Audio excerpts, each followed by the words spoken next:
Setelah 75 hari kampanye, KPU sudah menetapkan mulai 11 hingga 13 Februari besok masuk masa tenang kampanye. Lalu bagaimana di Jagadmaya? Apakah pendengung atau buzzer juga mengenal masa tenang? Lengkapnya kita bahas bersama analis drone emprit Nova Mujahid. Mas Nova, selamat sore. Kalau di lapangan kan jelas ya bisa dilihat spanduk, baliho dan lain-lain sudah dibersihkan. Nah kalau di Jagadmaya seperti apa? Selamat sore Mbak Cindy. Ya, di Jagadmaya memang kalau kita lihat ada penurunan volume percakapan yang langsung mengajak atau mengkampanyekan paslon-paslon tertentu. Tetapi volume percakapan volume percakapan ini sebagian besar memang disumbang oleh akun-akun influencer yang mungkin terdaftar atau yang tidak terdaftar sekalipun, tapi influencer besar gitu, itu sedikit sekali mereka, atau kalau 11 itu masih ada, satu dua, tapi kalau 12 ini sudah tidak ada lagi yang mengkampanyekan itu.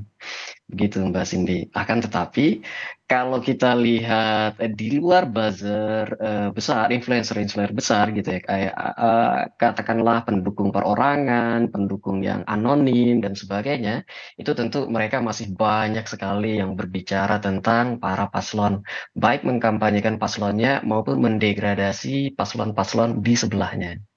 Oke, artinya kalau yang masih banyak itu justru yang tidak terdaftar ya di KPU akun-akunnya. Dan itu kontennya kebanyakan soal apa sih? Yang banyak itu yang justru yang tidak terdaftar ya, akun-akun pribadi, pendukung pribadi, anonim kayak gitu. Itu yang banyak masih berbicara.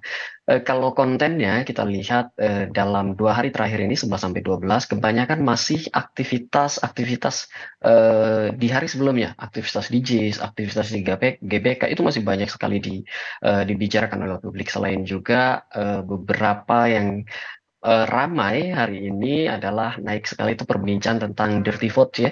Itu di tiga paslon semuanya membicarakan tentang itu. Itu sangat fenomenal dan banyak sekali menuai kontroversial di semua kanal saya kira, nggak cuma Twitter tapi juga TikTok, Instagram, Facebook.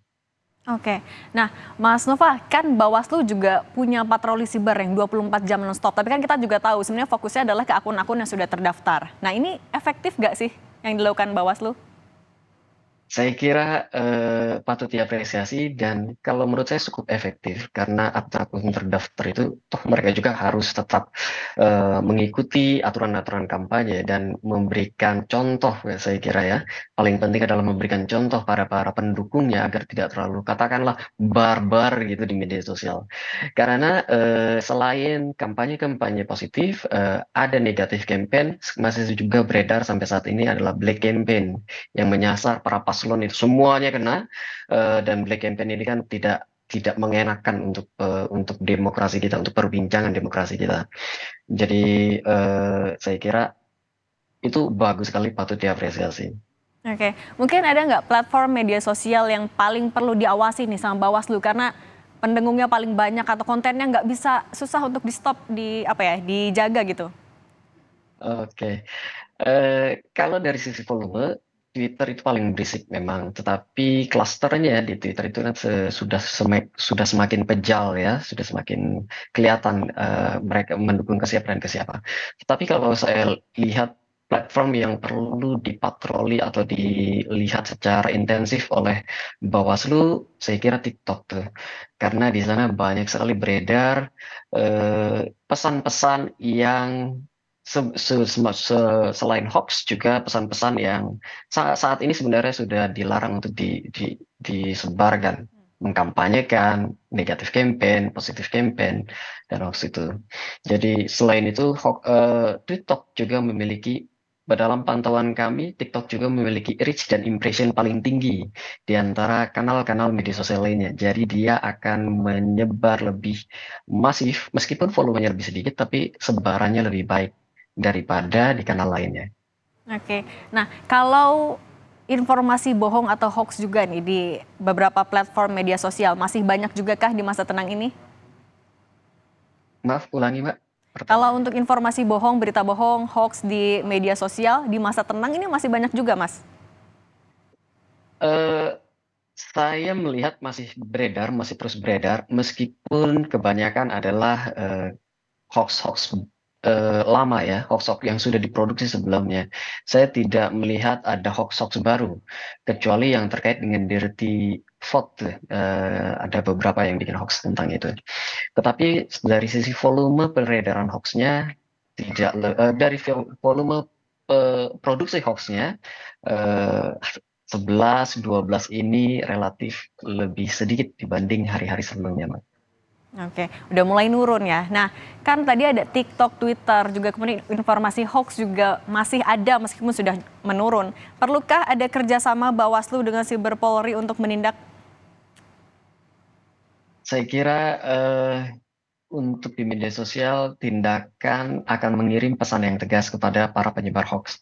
Akan tetapi saya meragukan efektivitasnya, karena kita belajar dari 2019, 2017, 2014, peredaran hoax itu akan sangat sulit sekali dibendung.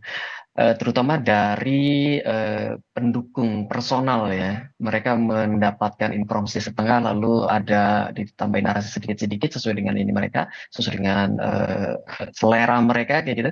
Itu akan sangat sulit dibendung narasi hoax seperti itu. Akan tetapi dengan memberikan sinyal bahwa ini tidak baik, ini melanggar hukum, itu saya kira sedikit banyak akan memengaruhi.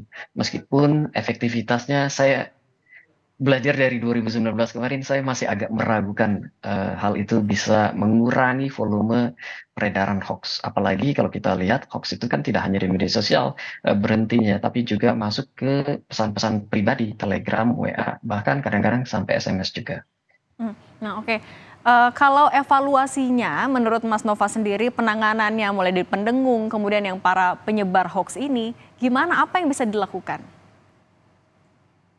Em, saya kira balik lagi rumusnya pada edukasi sih ya. Karena hoax itu kan dia berisi sedikit kebenaran, sebagian kebenaran, dan sebagian lagi narasi-narasi bohong ya. Narasi bohong itu kan yang menjadi berbahaya. Nah, saya kira kita kembali lagi pada edukasi bagaimana caranya memproses informasi yang sedemikian masifnya di media sosial, sedemikian ramainya dia masuk ke pesan-pesan grup WA keluarga kita. Saya kira informasi-informasi tentang cara menyaring informasi itu, edukasi-edukasi tentang cara menyaring informasi itu justru lebih penting dibanding hal lainnya, karena saya kira dia lebih efektif ya, membekali orang-orang di sekitar kita dengan cara mengenali informasi. Begitu, Mbak. Oke, nah kan 2 hari lagi nih kita mau melakukan pencoblosan, tapi tadi ya buzzer, pendengung masih banyak, informasi hoax juga banyak, bahkan masuk ke kanal-kanal pribadi seperti WhatsApp.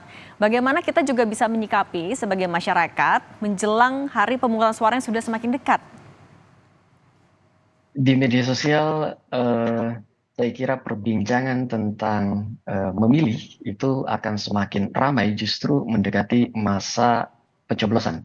Belajar dari 2019, perbincangannya justru semakin ramai, Mbak, dari bukan influencer ya, tapi dari para para pendukung pribadi gitu. Mereka menyuarakan, aku mau mendukung ini, saya mau mendukung itu, saya tidak mau memilih ini dan saya tidak mau memilih itu. Di media sosial itu justru semakin ramai. eh, mendekati hari-hari pencoblosan. Selain juga mereka kebanyakan membicarakan tentang potensi-potensi kecurangan, potensi apa yang harus dilakukan ketika memasuki TPS. Jadi ada sedikit pekerjaan KPU di sana, edukasi untuk memilih kayak gitu dan seterusnya. Saya kira itu yang perlu diangkat tuh ya, atau perlu dimasifkan perbincangannya adalah tentang bagaimana caranya masuk ke TPS, memilih dan seterusnya, bagaimana caranya kita mengenali para caleg dan capres kita, karena eh, informasi tentang caleg terutama itu sangat minim sekali. Lebih banyak orang berbicara tentang capres, dan kayaknya kita sudah terlalu terlalu banyak informasi tentang capres sehingga sudah cukup jauh, sudah cukup cukup untuk para akun-akun para pribadi-pribadi di media sosial ini yang menentukan pilihannya. Tetapi kalau caleg kayaknya masih banyak tuh yang masih harus dipelajari, masih harus didalami gitu. Jadi itu cara mencoblos, bagaimana tahapannya, sosialisasinya, jam berapa, masuk jam berapa, bagaimana alurnya dan sebagainya. Dan bagaimana cara menyaring informasinya. Saya kira kalau perbincangan ini tidak mungkin kita stop, akan selalu tinggi, akan terus meninggi, tapi itu dua hal yang sangat penting ya, Mbak. Oke, artinya juga selain Bawaslu ataupun juga pemerintah yang terkait ya, stakeholder turun tangan untuk membendung, tapi juga kita sebagai publik mungkin bisa saling mengedukasi ya, menggantikan konten-konten kampanye di masa tenang dengan edukasi soal pencoblosan. Terima kasih banyak Mas Nova atas informasinya dan waktunya untuk Rumah Pemilu.